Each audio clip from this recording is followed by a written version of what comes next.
Muy buenas. Hoy nos vamos a meter de lleno en uno de los conceptos más interesantes y a la vez más escurridizos que existen, la cultura. Es eso que está en todas partes, que nos moldea, que guía lo que hacemos casi sin que nos demos cuenta. Vamos a plantearlo así. ¿Qué es esa fuerza, esa especie de guión no escrito que hace que en un sitio se saluden de una manera y en otro de otra, o que se valore más una cosa que otra? Bueno, pues esa es la gran pregunta que vamos a intentar desentrañar hoy.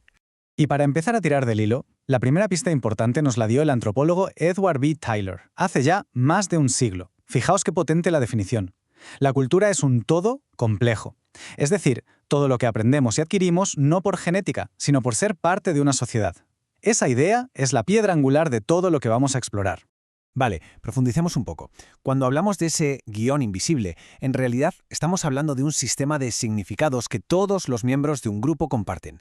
Es como el manual de instrucciones que nadie nos entrega, pero que todos usamos para saber cómo funcionar en el mundo. De hecho, la propia palabra ya nos da una pista enorme. Cultura viene del latín colere, que significa cultivar, como se cultiva un campo. Así que la cultura no es algo que simplemente está ahí, sino que es el resultado de cultivar, de cuidar y hacer crecer el espíritu humano a lo largo de muchísimo tiempo. Y claro, hay varias maneras de enfocarlo. Para la UNESCO son esos rasgos únicos de una sociedad. Para la antropología son patrones de comportamiento que se aprenden. Pero si nos queremos quedar con una imagen muy potente, pensemos en esto. La cultura es el software de nuestra mente.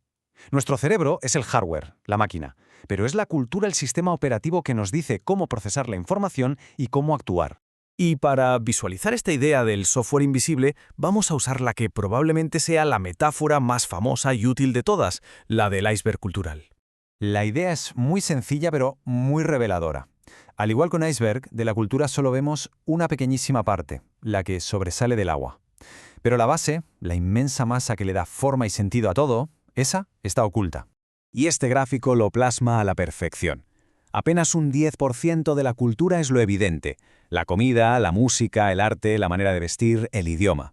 Pero el 90% restante, el 90%, es esa parte sumergida que es la que de verdad importa, porque es la que explica el porqué de ese 10% visible. ¿Y qué encontramos ahí abajo, en esa parte oculta? Pues el motor de todo, los valores fundamentales, las creencias sobre cómo funciona el mundo, las actitudes, cómo se percibe el tiempo, qué roles se asignan a las personas, las ideas sobre el poder. Todo eso es lo que, de forma silenciosa e inconsciente, dirige nuestro comportamiento. Muy bien, entonces la pregunta es, si no nacemos con este iceberg dentro, ¿cómo se construye? ¿Cómo llega a ser algo tan nuestro? Aquí está el punto clave, la idea fundamental. La cultura no es innata, no está en los genes, es 100% aprendida. Somos como una pizarra en blanco en la que desde el primer día se empieza a escribir ese guión cultural a través de todo lo que vivimos. Este proceso de aprendizaje tiene varias fases. Empieza en casa, con la familia, eso es la enculturación.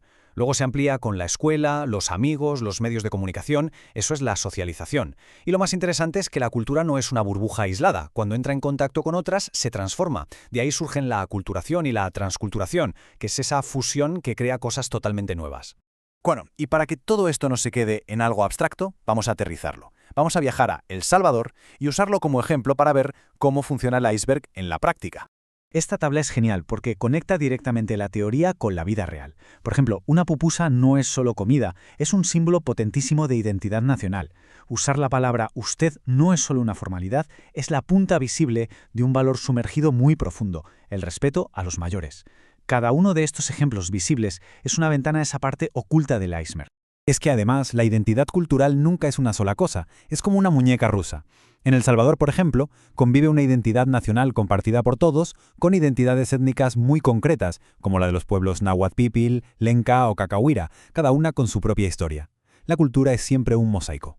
Bien, y llegamos al final. Después de todo esto, la pregunta del millón es, ¿y por qué es tan importante entender esto? ¿Para qué sirve saber que existe una parte oculta del iceberg? Pues porque la cultura es sencillamente vital, cumple funciones esenciales. Es nuestra herramienta para adaptarnos al entorno, nos da un sentido de pertenencia, un lenguaje para comunicarnos, unas reglas para convivir. En resumen, nos da un marco para entender el mundo y definir quiénes somos. Comprender esto es clave para entender las relaciones humanas. Al final, todo se reduce a esto. Si nos quedamos solo en la superficie, en la punta del iceberg, vemos qué hace la gente. Pero si nos esforzamos por mirar debajo del agua, empezamos a entender por qué lo hace. Y ahí Ahí es donde está la verdadera comprensión. Y con esta reflexión terminamos. A partir de ahora, cuando veamos una costumbre, una reacción, un gesto que nos parezca curioso, podemos hacernos la pregunta: ¿qué parte invisible del iceberg se está manifestando aquí? ¿Qué valor o qué creencia hay detrás? Les aseguro que empezar a mirar el mundo así es fascinante.